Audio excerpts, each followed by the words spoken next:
السلام علیکم، امید ہے کہ آپ لوگ خیر خیریت سے ہوں گے۔ تو اس سے پہلے ویڈیو میں ہم نے سیکھا تھا ایز ایم آر کے بارے میں، تو اب ہم سیکھتے ہیں واس اور ور کے بارے میں۔ یہ دو ہیلپنگ ورب ہے جو بہت زیادہ استعمال ہوتے ہیں اور زیادہ تر لوگ اس کے بارے میں کنفیوز بھی ہے۔ واس کا مطلب ہے تھا۔ جب بھی ہم کسی چیز کے بارے میں بات کرتے ہیں جو گزرے ہوئے زمانے میں ہوا ہو تو پھر ہم واس استعمال کریں گے۔ لیکن واس کہاں پر استعمال ہوتا ہے؟ جب بھی کسی جملے میں آئی آیا تو آئی کے بعد بھی واس ہوگا اور اس کا مطلب ہے تھا۔ آئی واس، میں تھا۔ اور اگر کسی جملے میں ایک اور سنگولر سبجیکٹ آیا، یعنی ایک چیز کے بارے میں بات ہو رہی ہو، اگر انسان ہو یا حیوان ہو، جاندار ہو یا بے جان ہو، یا ایک لڑکا ہو یا ایک لڑکی ہو، جو بھی ہو لیکن ایک ہو، تو پھر ہم واس استعمال کریں گے۔ اس سے پہلے ہم نے ایس ایم آر کے بارے میں سیکھا۔ اس میں آئی کے بعد واس استعمال ہوتا ہے اور اس میں آئی کے بعد ایم استعمال ہوتا تھا۔ آئی ایم کا مطلب ہے میں ہوں اور آئی واس کا مطلب ہے میں تھا۔ اب ایگزامپل دیکھتے ہیں، آپ خود بخود سمجھ جائیں گے۔ آئی ایم پور، میں غریب ہوں۔ آئی کا مطلب میں اور ایم کا مطلب ہوں اور پور کا مطلب غریب، میں غریب ہوں۔ اور اگر میں اس طرح کہوں آئی واز پور، میں غریب تھا۔ پہلے سنٹنس میں ہم نے کہا آئی ایم پور، میں غریب ہوں، اور دوسرا سنٹنس میں ہم نے کہا میں غریب تھا۔ ایک اور example, I M a doctor, میں ایک ڈاکٹر ہوں۔ اور اگر میں اس طرح کہوں آئی واز اے ڈاکٹر، میں ایک ڈاکٹر تھا، تو ایم کا مطلب ہوں اور واز کا مطلب تھا۔ آئی ایم اے ڈاکٹر، میں ایک ڈاکٹر ہوں۔ آئی واز اے ڈاکٹر، میں ایک ڈاکٹر تھا۔ ایک اور ایگزامپل، آصف از اے میکینک، اس کا مطلب ہے، اور اگر میں اس طرح کہوں آصف ایک مستری تھا، تو پھر اس کے جگہ واس استعمال کریں گے۔ Asif was a mechanic, Asif ایک مستری تھا۔ اگر کسی سینٹنس میں ایز آیا تو اس کا مطلب ہے ہماری ذہن میں یہ بات آٹومیٹکلی آنی چاہیے کہ یہ کام موجودہ ٹائم میں ہے، اور اگر واس استعمال کیا تو اس کا مطلب ہے کہ یہ گزرے ہوئے زمانے میں تھا۔ ایک اور ایگزامپل، ہی از ٹائرڈ، وہ تھکا ہوا ہے۔ ہی کا مطلب ہے وہ، اس کا مطلب ہے ٹائرڈ کا مطلب تھکا ہوا، اور اگر اس کے جگہ ہم واز استعمال کریں تو پھر ہم اس طرح کہیں گے ہی واز ٹائرڈ، وہ تھکا ہوا تھا۔ اس ٹائرڈ تھکا ہوا ہے اور واز ٹائرڈ تھکا ہوا تھا۔ تو اب ہم سیکھتے ہیں ور کے بارے میں، اور اس کا مطلب تھے، اور یہ بھی ایک پاسٹ ٹینس ہیلپنگ ورب ہے اور یہ واز کا بائی ہے۔ اب اس کے ایگزامپل دیکھتے ہیں۔ جب بھی کسی جملے میں یو آیا تو یو کے بعد بھی ور استعمال ہوتا ہے۔ اگر دو یا دو سے زیادہ چیزوں کے بارے میں بات ہو رہی ہو تو پھر ہم ور استعمال کریں گے۔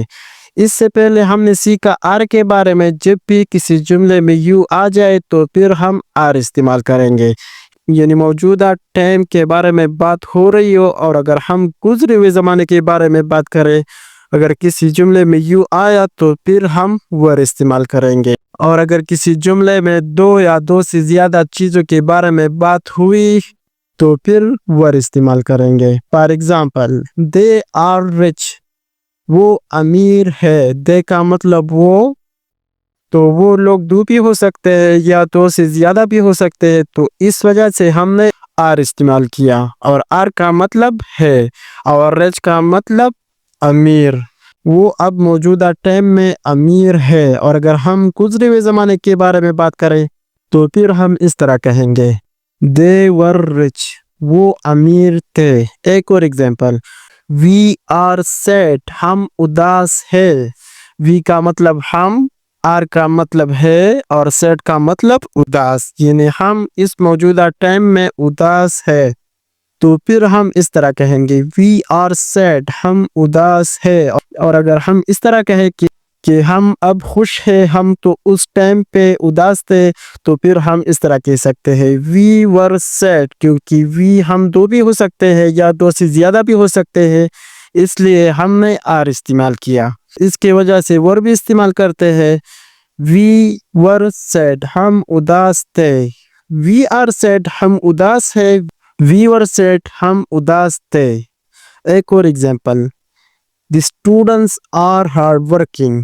طلباء بہت محنتی ہے. دا اسٹوڈنٹس کا مطلب ہے طلباء، آر کا مطلب ہے.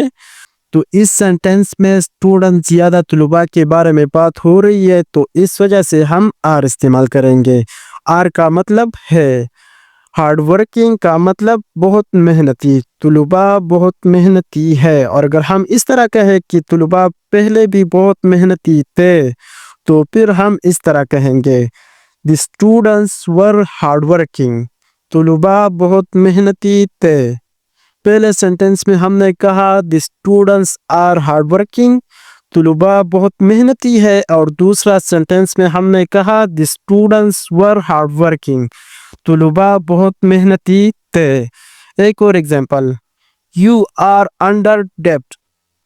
آپ بہت مقروض ہے.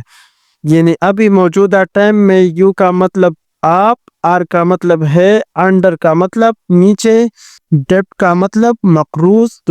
تو اس سینٹینس میں آر آیا ہے، تو اس کا مطلب ہے کہ اب موجودہ ٹائم میں آپ بہت مقروض ہے. اور اگر ہم کچھ اس طرح کہیں کہ آپ مقروض تھے، تو پھر ہم اس طرح کہیں گے یو ور انڈر ڈیبٹ. آپ بہت مقروض تھے. پہلے سینٹینس میں ہم نے کہا یو آر انڈر ڈیبٹ، آپ بہت مقروض ہے. اور دوسرے سینٹینس میں ہم نے کہا یو ور انڈر ڈیبٹ، آپ بہت مقروض تھے. ایک اور ایگزامپل. یو آر پیٹ. آپ موٹے ہیں. یو کا مطلب آپ، آر کا مطلب ہے، پیٹ کا مطلب موٹا. آپ موٹے ہیں. اور اگر ہم اس طرح کہیں کہ آپ موٹا تھے، تو پھر ہم اس طرح کہیں گے یو آر پیٹ، آپ موٹا تھے. پہلے سینٹینس میں ہم نے کہا یو آر پیٹ، آپ موٹے ہیں. اور دوسرا سینٹینس میں ہم نے کہا یو آر پیٹ، آپ موٹا تھے. تو ایس ایم آر اور ور واز کا ایک چھوٹے سے خلاصہ. ایم کا مطلب ہو. اور اگر آپ اس طرح کہیں کہ میں تھا، تو پھر ہم ایم کے جگہ واز استعمال کریں گے. واز کا مطلب تھا اور ایم کا مطلب ہو. ایس کا مطلب ہے. اور اگر آپ اس طرح کہنا چاہتے ہیں کہ میں گزرے ہوئے زمانے میں تھا، تو پھر ہم ایس کے جگہ واز استعمال کریں گے. تو ایم کے جگہ پر بھی واز استعمال کریں گے اور ایس کے جگہ پر بھی ہم واز استعمال کریں گے. یعنی جب گزرے ہوئے زمانے میں بات ہو رہی ہو اور اس طرح آر کا مطلب ہے وہ ہے. اور اگر آپ اس طرح کہنا چاہتے ہیں کہ وہ تھے، کہ جب بھی گزرے ہوئے زمانے کے بارے میں بات کرتے ہیں، تو پھر ہم آر کی جگہ ور استعمال کریں گے. بس صرف یہ فرق ہے اس میں. تو اب ہم سیکھتے ہیں شیل اور ویل کے بارے میں. جب بھی کسی جملے میں ویل شیل آ جائے، تو اس کا مطلب ہے کہ یہاں پر بات ہو رہی ہے آنے والے زمانے کے بارے میں. اس سے پہلے ہم نے سیکھا ایز ایم آر کے بارے میں. ایس ایم آر کے بارے میں یہ استعمال ہوتا ہے موجودہ زمانے کے بارے میں.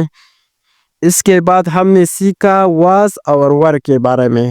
یہ استعمال ہوتا ہے گزرے ہوئے زمانے کے بارے میں. اور اگر ہم کسی جملے میں استعمال کریں یہ دیکھ کے ویل شل، تو اس کا مطلب ہے کہ یہ کام آنے والے زمانے میں ہوگا. تو یہاں پر بات ہو رہی ہے فیوچر کے بارے میں، یعنی آنے والے زمانے کے بارے میں. لیکن اب ویل کہاں پر استعمال ہوتا ہے اور شیل کہاں پر استعمال ہوتا ہے؟ پہلے کچھ اس طرح ہوتا تھا کہ وی کے بعد شیل استعمال ہوا کرتا تھا، اور باقی سب سبجیکٹ کے بعد اگر ایک ہو یا دو سے زیادہ ہو، تو پھر ہم ویل استعمال کرتے تھے. لیکن اب انگلش بہت آسان ہو چکا ہے. اب لوگ شیل استعمال نہیں کرتے. اگر ایک ہو یا دو سے زیادہ ہو، جتنا بھی ہو، اور کوئی بھی چیز ہو، اور اگر ہر کوئی چیز کے بارے میں بات ہو جائے، بس صرف ویل استعمال ہوتا ہے. تو اب ہم صرف اور صرف ویل استعمال کریں گے. اگر کوئی بھی سینٹینس ہو تو شیل اتنا ضروری نہیں ہے.